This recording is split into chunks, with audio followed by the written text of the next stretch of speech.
नमस्कार दोस्तों, मैं रंजना कुमार अपने YouTube चैनल में आपका बहुत बहुत स्वागत करती हूँ।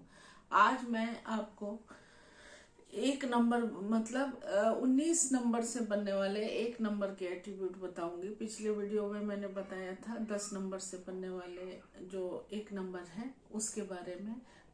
10 नंबर से एक नंबर कैसे बना ये बताना चाहूंगी कि एक जोड़ 1 नंबर में अगर ऐड करेंगे 0 तो टोटल एक ही होगा, तो ये एक नंबर हो गया। आज मैं 19 से बनने वाले जो एक नंबर है उसको बताऊंगी। कहने का मतलब है कि एक 1 + 9 बराबर, अगर हम जोड़ेंगे उसको तो फिर से 10 आ जाएगा। 10 का आ गया तो हम 0 हटा दिए। 0 हटा देने के बाद वो एक नंबर बन गया, तो उसके बारे में मैं बताऊंगी। ये 19 नंबर से जो बनने वाला कार्मिक एक नंबर होता है, ये कार्मिक नंबर होता है। ये इस नंबर से जन्म लेने वाले बहुत आसानी से जीवन नहीं व्यतीत करते हैं, बल्कि उनके जीवन में थोड़ी कठिनाइयां ज्यादा होती हैं और उनको स्ट्रगल ज्यादा करना पड़ता है। संघर्ष करके जीतने वाले ये लोग होते हैं। बिना संघर्ष के इनको कोई चीज मिलता भी नहीं है। ये लोग कठिन परिस्थितियों में भी टूटते नहीं है। जितना दबाव बढ़े, जितना परेशानियां बढ़ेगी, इनकी स्ट्रॉन्ग एनर्जी दिखाई देती है। इसके अलावा ये सेल्फ मेड पर्सनालिटी होते हैं। लाइफ में मदद इनको बहुत ही कम मिलती है। ये खुद अपने दम पर आगे बढ़ते हैं और कर्मा का लेसन होता है इनका जिंदगी। ये इनकी सोच होती है कि खुद बनो और खुद चलो, और कोई साथ भी देने वाला नहीं होता है। जैसे मेरा नंबर 19 है, तो अकेले ही चलना है, अकेले ही सब कुछ करना है। सेल्फ मेड तो मैंने आपको बता ही दिया। इसके अलावा नेचुरल लीडर होते हैं ये लोग। एक नंबर का जो एट्रीब्यूट मैंने बताया था जो लीडरशिप का था, लेकिन यहाँ पर 9 नंबर मिल गया। 9 नंबर मंगल का नंबर होता है, एक के साथ साहस जुड़ गया। तो ये पावरफुल पर्सनैलिटी होती है। लोग इनकी बातें मानते हैं, इनके बारे में बातें करते हैं, और ये इंडिपेंडेंट थिंकर होते हैं। किसी पर निर्भर नहीं रहना चाहते, अपने बल पर ही आगे बढ़ना चाहते हैं। डिसीजन खुद लेना पसंद करते हैं, और अगर किसी ने रोक टोक लगाई तो थोड़ी सी प्रॉब्लम इनको हो जाती है। इनका विल पावर बहुत स्ट्रांग होता है।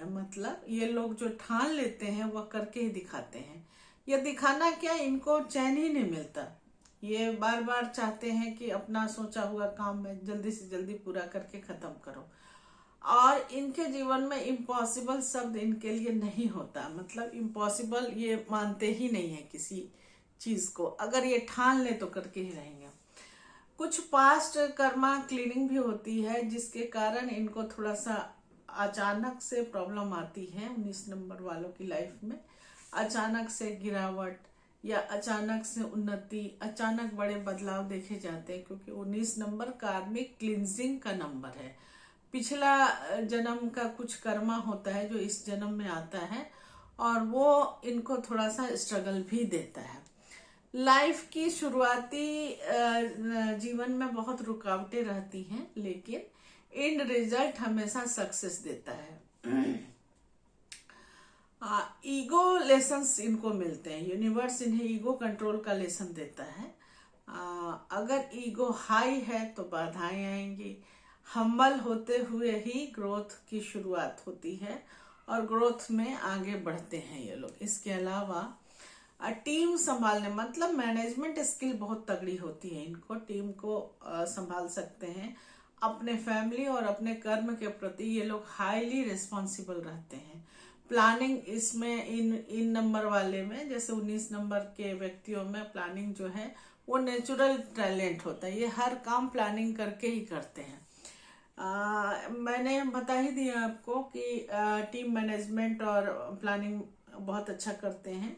मैनेजमेंट स्किल इनमें बहुत होता है। इसके अलावा ये काफी क्रिएटिव होते हैं, और इनके पास बोल्ड आइडियाज होते हैं, और अचानक से इनके मन में अचानक से आइडियाज आते हैं, और उसको वो प्रोसीड करते हैं अपने जीवन में। इसके अलावा करियर जो है इनका, जो भी करियर ये चुनते हैं या चुनना चाहते हैं, जैसे बिजनेस कर सकते हैं, पॉलिटिक्स के लिए ये बहुत अच्छा करियर है। बहुत अच्छा नंबर है लीडरशिप रोल के लिए, जैसे मैनेजमेंट स्किल जैसा मैंने बताया है पहले भी आप लोगों को, तो लीडरशिप रोल के लिए ये अच्छे माने जाते हैं। और एडमिनिस्ट्रेशन डिपार्टमेंट इनके लिए बहुत ही अच्छा होता है। एजुकेशन तो इनके मन में और दिल दिमाग में कूट कूट के भरा होता है। इनका दिमाग एजुकेशन के लिए ज़्यादा प्रेरित रहता है।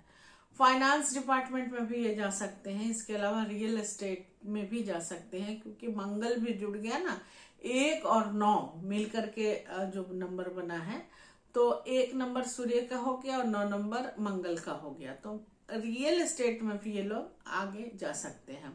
डिजिटल प्लेटफॉर्म में भी ये लोग आगे बढ़ सकते हैं अगर चाहें तो। इसके अलावा रिलेशनशिप में ये लोग काफी लॉयल होते हैं।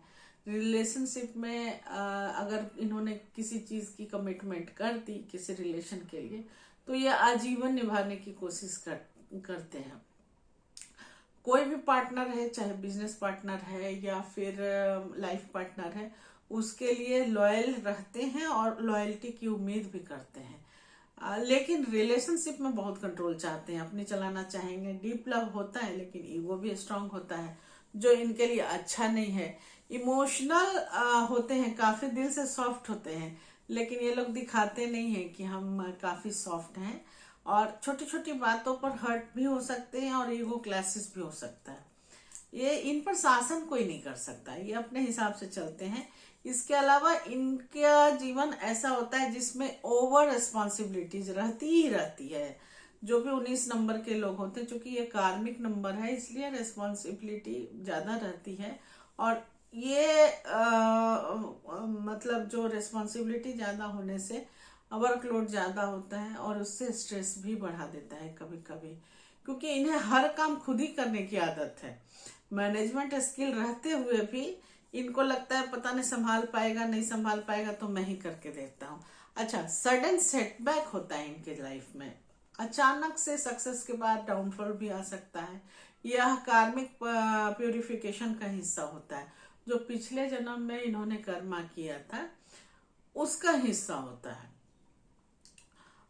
19 का लाइफ पर्पस जो होता है, दूसरों के लिए ये प्रेरणा बनते हैं, दूसरों के लिए रोशनी बनना इनकी आदत होती है। इसके अलावा खुद करो और दूसरों को भी उठाओ, ऐसा सोचते हैं।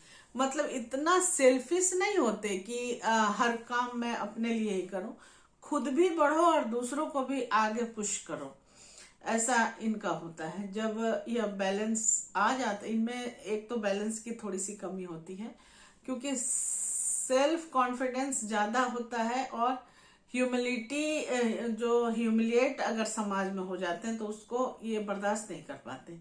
तो इसको बैलेंस बनाना बहुत ज्यादा जरूरी होता है। जब ये बैलेंस जीवन में आ जाएगा तो मैसिव सक्सेस आपके जीवन में आ जाएगी। रेमेडीज अगर देखा जाए इनके लिए, मतलब 19 नंबर के लिए, तो सबसे पहला नंबर है सूर्य को जल चढ़ाना। अच्छा, यहाँ ये भी देखना होगा कि जन्म कुंडली में सूर्य का स्थान कहाँ पे है, मतलब प्लेसमेंट कहाँ पे है। और इसके अलावा सूर्य की राशि 5 नंबर जो राशि है वो कहाँ पड़ रही है, कहीं 6, 8, 12 में तो नहीं, कहीं त्रिसडाया में तो नहीं, कहीं त्रिक भाव में तो नहीं, ये सब देखना पड़ता है। लेकिन जल तो कोई भी चढ़ा सकता है। और सुबह मतलब अर्ली मॉर्निंग, कहने का मतलब कि 8-9 बजे के बीच में जल चढ़ा दीजिए। और रूबी, अगर सूर्य की प्लेसमेंट अच्छी है तो सनस्टोन भी पहन सकते हैं और रूबी भी पहन सकते हैं।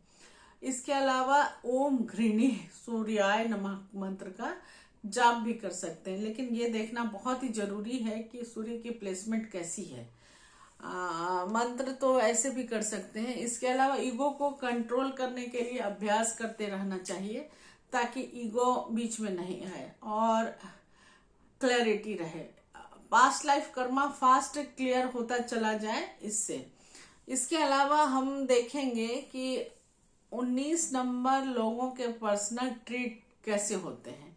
तो चूंकि 19 नंबर एक कार्मिक नंबर है, ऐसे लोग बोर्न जो जिनका जन्म होता है वो काफी सीवियर होता है, लाइफ में संघर्ष होते हैं। ये ओवरऑल की बातें हैं, लेकिन हर बार वो ऊपर उठते हैं। लीडरशिप इनकी नसों में होता है, और सेल्फ मेड होते हैं, ये अपने बल पर जीते हैं। और इनका शैडो साइड ईगो होता है, जो भी इनका जो शैडो साइड होता है वो ईगो होता है। ईगो को अगर छोड़ दें या कंट्रोल करते हैं तो सक्सेस अपने आप इनके पीछे पीछे घूमते हुए आती है। इसके अलावा लेकिन जैसे ही ईगो का कंट्रोल ही नहीं छूटता। कंट्रोल क्या करेंगे, इनका कंट्रोल ही नहीं होता है ईगो का, क्योंकि इनको थोड़ा सा हर्ट तो जल्दी हो ही जाता है। इनका पर्पस है खुद भी शाइन करो और दूसरों को भी शाइन करो। दोस्तों, अगर ये वीडियो आपको अच्छा लगा हो तो आप इसे लाइक कीजिए और इसको शेयर कीजिए। काफ़ी नॉलेजेबल वीडियो आपको मेरे पास से मिलेगी, जो आपको यूट्यूब पर बहुत कम दिखाई देगा। न्यूमरोलॉजी का सारा क्लास मैं दूंगी, सारा का सारा क्लास दूंगी। 1 से 30 नंबर, ये तो एट्रीब्यूट सारे बताऊंगी ही, 1 से 10 नंबर का, 1 से 9 नंबर तक का।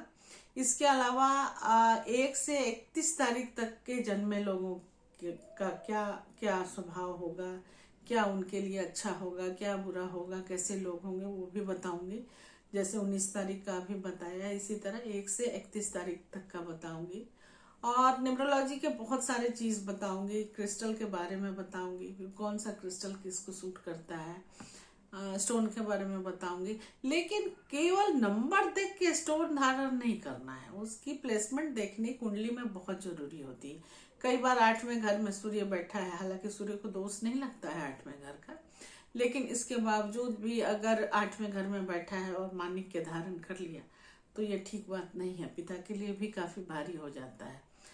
तो ये सब देखते हुए आगे मैं आपको सारा कुछ बताने वाली हूँ। और